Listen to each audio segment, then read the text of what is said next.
मंगलवार 3 फरवरी को भारतीय रुपए ने डॉलर के मुकाबले शानदार मजबूती दिखाई और अब $1 90 रुपए और 27 पैसे के बराबर है।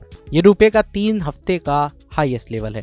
सोमवार को इसका क्लोजिंग लेवल 91 रुपए 51 पैसे था। भारतीय रुपए में करीब 1.5% यानी कि 1.5% की तेजी मजबूती दिखी। बीते 12 सालों में ऐसी तेजी सिर्फ 10 बार दर्ज हुई है।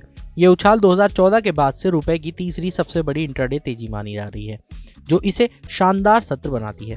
ये दिसंबर 2018 के बाद एक दिन में सबसे बड़ी तेजी मानी जा रही है। इतिहास में एक नजर डालें तो ब्लूमबर्ग के आंकड़ों के मुताबिक रुपए की सबसे बड़ी इंट्राडे तेजी 18 दिसंबर 2018 को 1.62% रही थी। इसके बाद 11 नवंबर 2022 को 1.51% की मजबूती आई।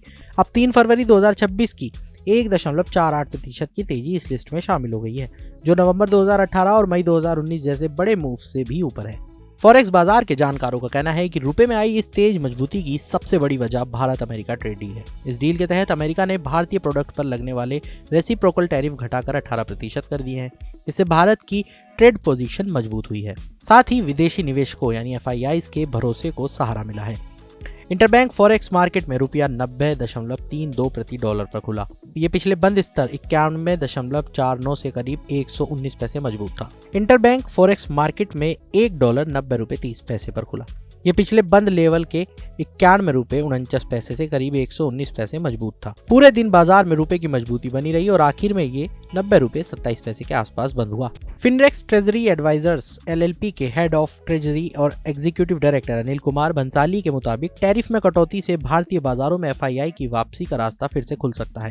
उनका कहना है कि 18% का टैरिफ भारत को बांग्लादेश और पाकिस्तान जैसे पड़ोसी देशों के मुकाबले बेहतर स्थिति में रखता है, जिससे भारतीय एक्सपोर्टर्स को सीधा फायदा मिल सकता है। बंसाली के अनुसार बाजार की नजर अब भारतीय रिजर्व बैंक के रुख पर रहेगी। आने वाले सेशंस में RBI को शॉर्ट डॉलर पोजीशंस को संभालना पड़ सकता है, ताकि रुपए की तेजी बहुत ज्यादा ना हो और एक्सपोर्ट सेक्टर पर दबाव ना पड़े। ग्लोबल लेवल पर भी रुपए को सपोर्ट मिला। डॉलर इंडेक्स 0.20% गिरकर 97.43 पर आ गया, जिससे उभरती अर्थव्यवस्थाओं की करेंसी पर दबाव कम हुआ। वहीं ब्रेंट क्रूड 0.41% गिरकर $466.03 प्रति बैरल पर आ गया। इससे भारत के इंपोर्ट बिल पर दबाव कुछ हद तक घटा है। एक्सचेंज डेटा के मुताबिक सोमवार 2 फरवरी को FIIs ने भारतीय शेयर बाजार में 1832.46 करोड़ रुपए की बिकवाली की थी, लेकिन ये ट्रेड डील पर मोहर लगने से पहले की बात थी। एक्सपर्ट का मानना है कि डील होने के बाद अब विदेशी निवेशकों की बिकवाली कम हो सकती है। कोटक सिक्योरिटीज के करेंसी और कमोडिटी रिसर्च हेड अनिंग बनर्जी के मुताबिक हाल के महीनों में रुपया एशियाई मुद्राओं के मुकाबले कमजोर रहा, क्योंकि ट्रेड तनाव के दौरान इसे एक पॉलिसी बफर की तरह इस्तेमाल किया गया।